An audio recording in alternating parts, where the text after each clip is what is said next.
mengidentifikasi unsur-unsur pembangun puisi secara tepat, menentukan tema, amanat, diksi, dan majas dalam puisi, bekerja sama dalam kelompok untuk menganalisis puisi, dan menunjukkan sikap aktif dan bertanggung jawab.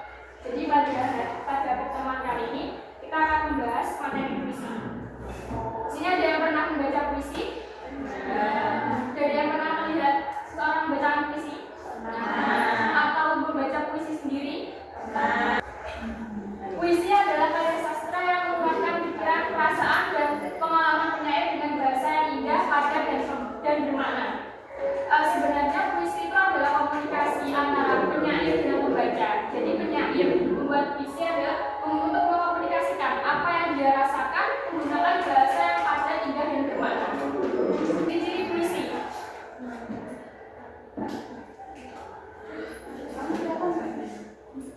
Menggunakan bahasa yang singkat dan padat. Jadi puisi itu menggunakan bahasa yang singkat dan padat, seperti matahari tersenyum. Nah, itu singkat dan padat, tapi dia memiliki sebuah makna. Beda kalau hanya matahari bersinar. Matahari tersenyum itu kan nggak mungkin ya kalau matahari tersenyum. Matahari itu adalah tidak bisa tersenyum, dia misalnya bersinar dan menyinari. Selanjutnya mengandung makna yang mendalam. Nah, seperti tadi, matahari itu nggak bisa tersenyum, tapi dia bisa bersinar. Nah, dari maksud dari tersenyum itu adalah menyinari. Dia mungkin bersinar sangat cerah. Di awalnya tidak ada langitnya, tidak ada awan, hanya matahari sendirian. Dan selanjutnya memiliki irama dan keindahan bunyi. Jadi puisi itu memiliki irama dan keindahan bunyi. Jadi puisinya kalau puisi sedih, dia akan menceritakan kesedihan. Kalau puisinya senang, kita sebagai pembaca itu juga membacanya senang. Sebuah pengorbanan, maka di situ dia akan berapi-api ya, bersemangat. Selanjutnya menggunakan majas atau gaya bahasa. Di sini udah ada tahu majas. Majas itu bahasa biasa yang digunakan untuk memperindah puisi. Di situ bisa berisi perbandingan, penekanan, atau sindiran. Dalam puisi terdapat dua unsur, yaitu unsur batin dan unsur puisi. Unsur batin puisi tema, gagasan pokok yang menjadi dasar puisi. Tema di judul itu sama atau tidak? Tidak sama ya, tapi mereka masih saling berkaitan.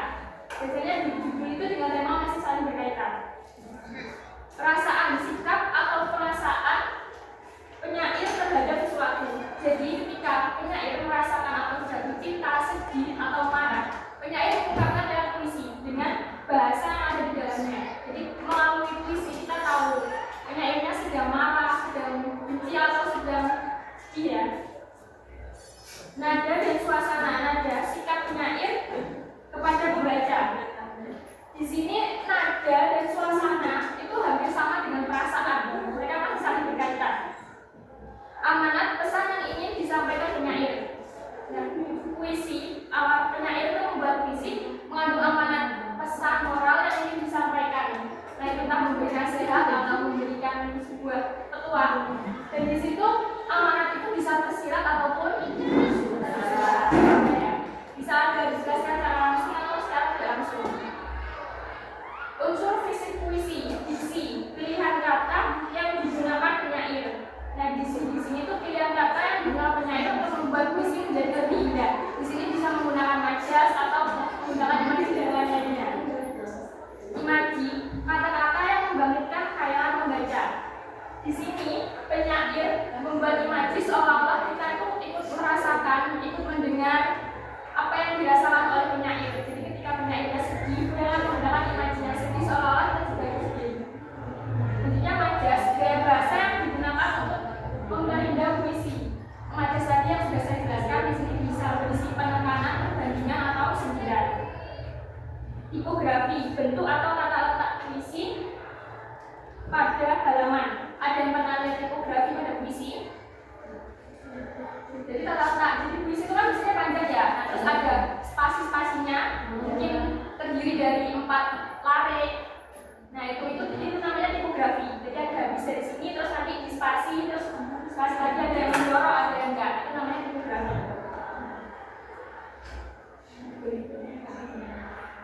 Ini tadi majas yang sudah saya jelaskan. Ini pada puisi terdapat banyak sekali majas.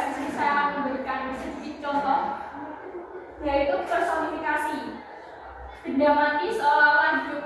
Ada yang tahu contohnya? Kalau di sini saya memberikan contoh angin bernyanyi di malam hari. Angin kira-kira bisa nyanyi tidak? Ya. Seperti tadi matahari tersenyum. Kira-kira matahari tersenyum bisa? Ya. Nah itu majas personifikasi. Benda mati seolah-olah hidup.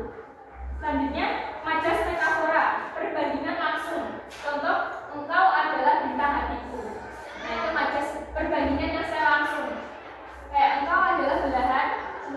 Nah itu juga termasuk dalam majas metafora. Selanjutnya adalah hiperbola, pernyataan yang berlebih-lebihan. Tangisku membanjiri dunia. Kira-kira bisa nggak tangisku membanjiri dunia? Ya. Itu dilebih-lebihkan. Kayak kecantikanmu seperti bulan purnama, seperti itu. Nah itu juga termasuk hiperbola. Apapun yang dilebih-lebihkan itu hiperbola. Berasal dari kata hiper yang berarti berlebihan. Nah ini ada contoh puisi. Contoh puisinya dari Sapardi Djoko Damono, Hujan di Bulan Juni. Saya sedikit bacakan. Tak ada yang lebih tabah dari hujan bulan Juni. Dirahasiakannya rintik rindunya kepada pohon berbunga itu. Tak ada yang lebih bijak dari hujan bulan Juni. Dihapusnya jejak-jejak kakinya yang ragu-ragu di jalan itu. Ada yang pernah baca ini? Ada yang tahu maksudnya enggak? Di sini Sapardi menosikan hujan. Sekarang bulan apa? Ada hujan enggak? Enggak ada. Di sini Sapardi menuliskan tak ada yang lebih tabah dari hujan bulan Juni. Maksudnya di sini tuh sebuah penantian. Juni itu udah enggak hujan, tapi di sini ditulis hujan, berarti penantian yang tabah. Dirahasiakannya rintik rindunya kepada pohon berbunga itu. Nah, pohonnya itu merindukan hujan. Ini seperti yang merindukan seseorang yang dia nggak mungkin, tapi ya dia memungkinkan, dia tetap positif. Tak ada yang lebih bijak dari hujan bulan Juni. Sama seperti tadi, sebuah penantiannya dengan tabah dengan bijak. Dihapusnya jejak-jejak kakinya yang ragu-ragu di jalan itu. Nah, pada bait ini Sapardi sudah mulai menemukan seseorang yang dia tunggu. Kemarin sore kayaknya itu hujan, ada yang pernah enggak? Ya enggak? Malam nih kayaknya, malam. Bulan Juni hujan ya? Nah, itu sebuah kemustahilan, tapi bisa karena dia tetap berpikir positif dan tetap yakin. Dari materi ini, ada yang mau ditanyakan enggak? Sudah paham?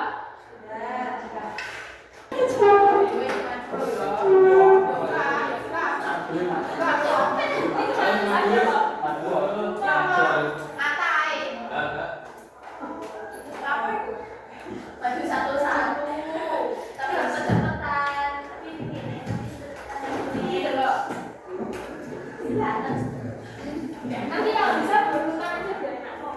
Ini ada nomornya loh.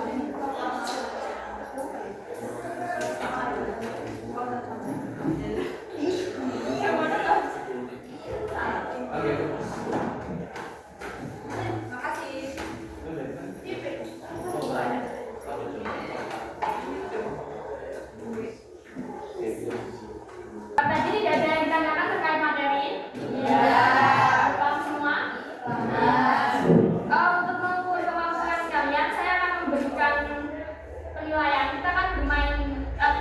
Saya memberikan penilaian dalam bentuk game. Di sini aturan permainannya, saya akan memberikan kisi-kisi untuk menjawab soal yang ada di depan sini. Ini ada 4 soal ya. Kalian bisa belajar dengan kelompoknya. Kisi-kisinya sudah saya kasih.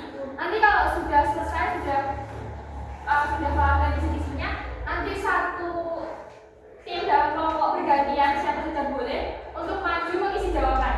Nanti cepet-cepetan ya, siapa yang paling cepat nanti yang jadi poin tertingginya.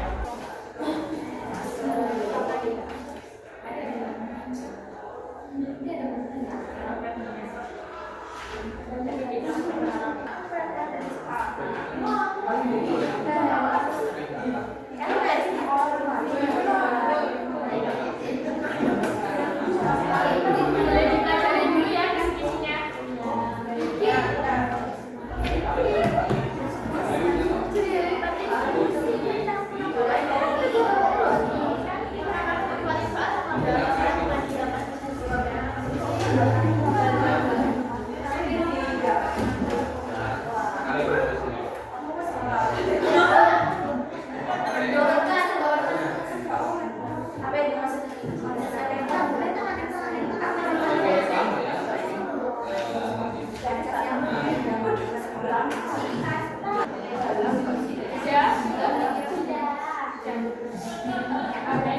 sini yang maju dalam kelompoknya satu-satu ya, bergantian biar nggak disebutkan sini. Sudah siap? Cepetan ya. Baik, saya dimulai dalam waktu sekarang.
Yang terdepan tadi kelompok 2. Tepuk tangan untuk Tuhan. Dari materi ini kira-kira ada yang sulit ya? Sudah? Jadi puisi tadi adalah apa?